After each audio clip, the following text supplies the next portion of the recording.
When I was 2 years old, my parents noticed that I was not speaking.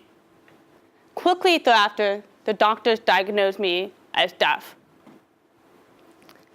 For the next 12 years of my life, I learned to speak. I spent many Sunday afternoons with my mother on the bedroom carpet, and she'd teach me words. We call these sessions words.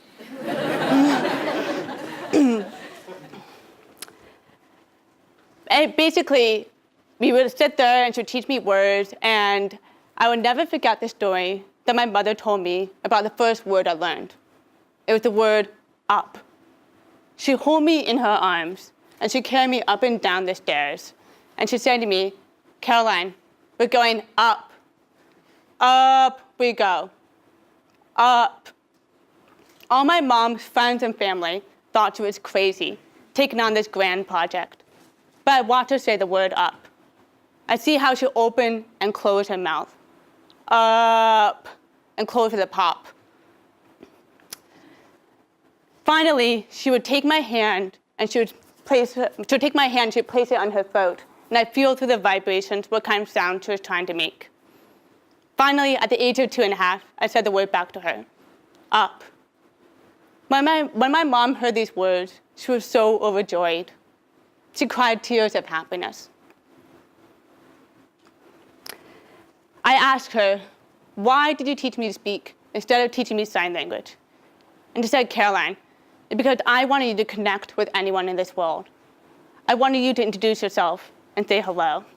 I wanted you to stand in front of an audience and express yourself and your ideas. Not a day goes by that I'm not grateful for her teaching how to speak. The ability to connect with anyone is such a privilege. I'm able to connect with anyone I can.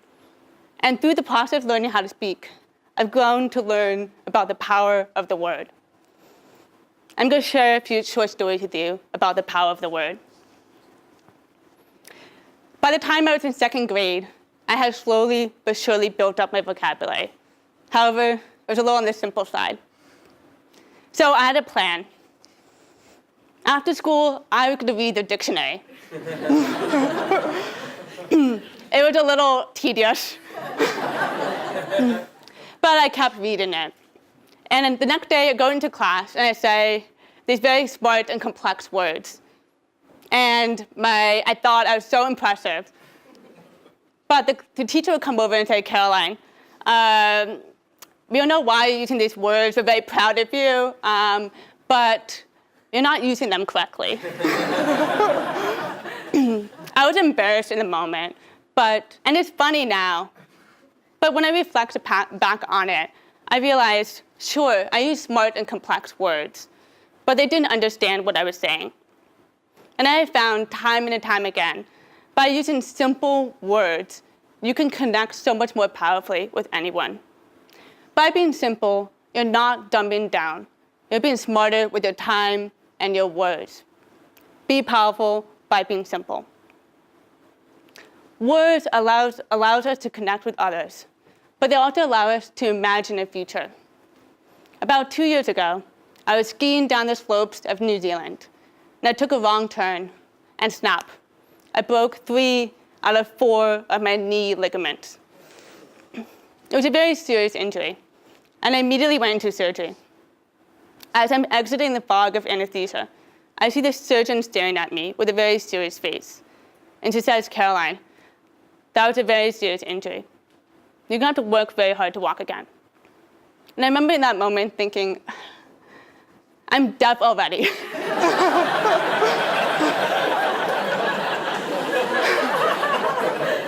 Like, my life is hard enough as it is. But he was right. It was really hard. I would go to physical therapy, not make any progress. I was barely able to bend my knee. And slowly, as the days went by, as the weeks went by, fear crept into me. What if I never walk again? Finally, after a lot of resistance, I met with a sports psychologist. Her name was Linda.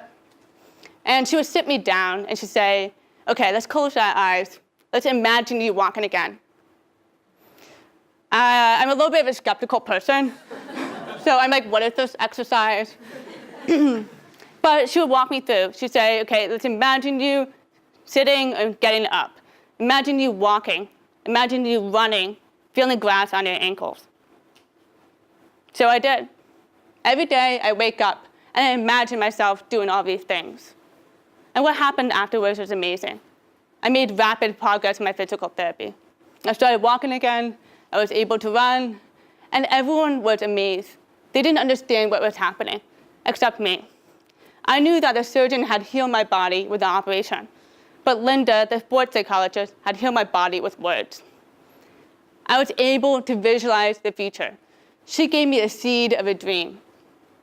When you think about how you use words, you can either address the hardships. You had a really bad injury, or you can address the future and address and make up a vision. You can do it for yourselves or for others. Be powerful by being inspirational. My last story is a love story. I love to write love letters. I have a whole stack of them on my desk, but I've never really sent them because I didn't want to creep out the person I was dating. Until I finally met someone last year who I wanted to send a letter to. I wrote it all in one go, and I sent it off. I didn't hear anything. I was terrified. But finally, I got a response back, and it was beautiful. And someone once said to me, being in love feels like when you've lost everything, but then it's been returned to you. And that's how I felt in that moment. A week later, I'm at this person's house, and I see in the corner a wastebasket, and it has all the drafts of my letter. So I decided to do what any mature person would do. I respected this person's privacy. No.